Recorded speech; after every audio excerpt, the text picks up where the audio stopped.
Ngayon, ipa-flatten ko na siya.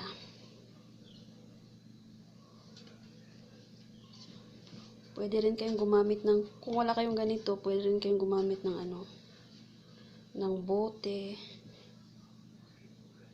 Ayan, finold ko lang ng ganyan, tapos hihiwain ko. Ito, oh.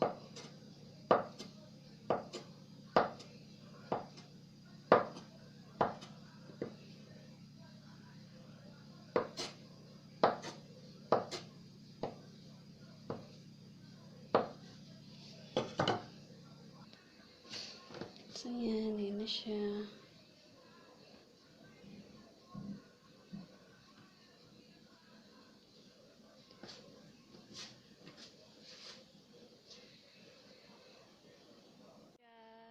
Bibilad ko, mas maganda kasi kapag nabilad. Ito yung mga kakailanganin natin sa pagluluto ng Mickey noodles. Itlog, spring onion, bawang, lasuna, pinakuluan na manok, annatto seed or atsuete, patis, chicken broth, paminta, at yung homemade noodles. Lalagay lang tayo ng konting mantika.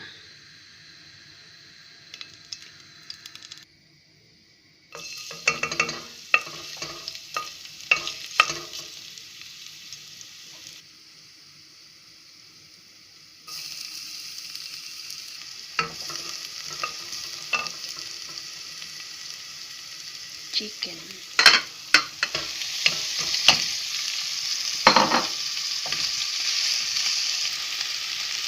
Sunod natin ang patis.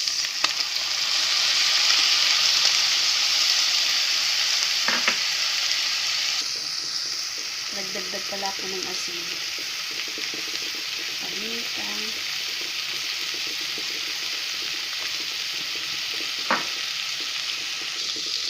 Sunod natin ang chicken broth. Ito yung pinagpakuluan ko ng manok.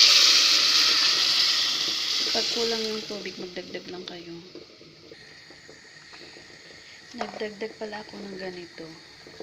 Vegetable powder. Pwede din yung chicken cube or magic sarap. Kaya nilagay na natin yung atsuete.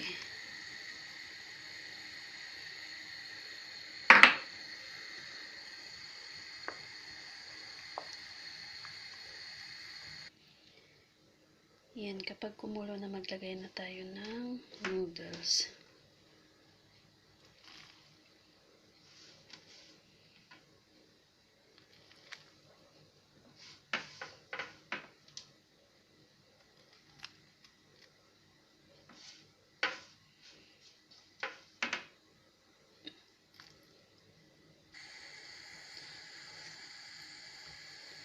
Ito na siya. Hala, ang dami. Pagkain ko na naman to hanggang bukas. Hindi kasi kumakain ng amo ko ng ganito, yung mga lutong Pinoy. Pagkaing Pinoy, I should say.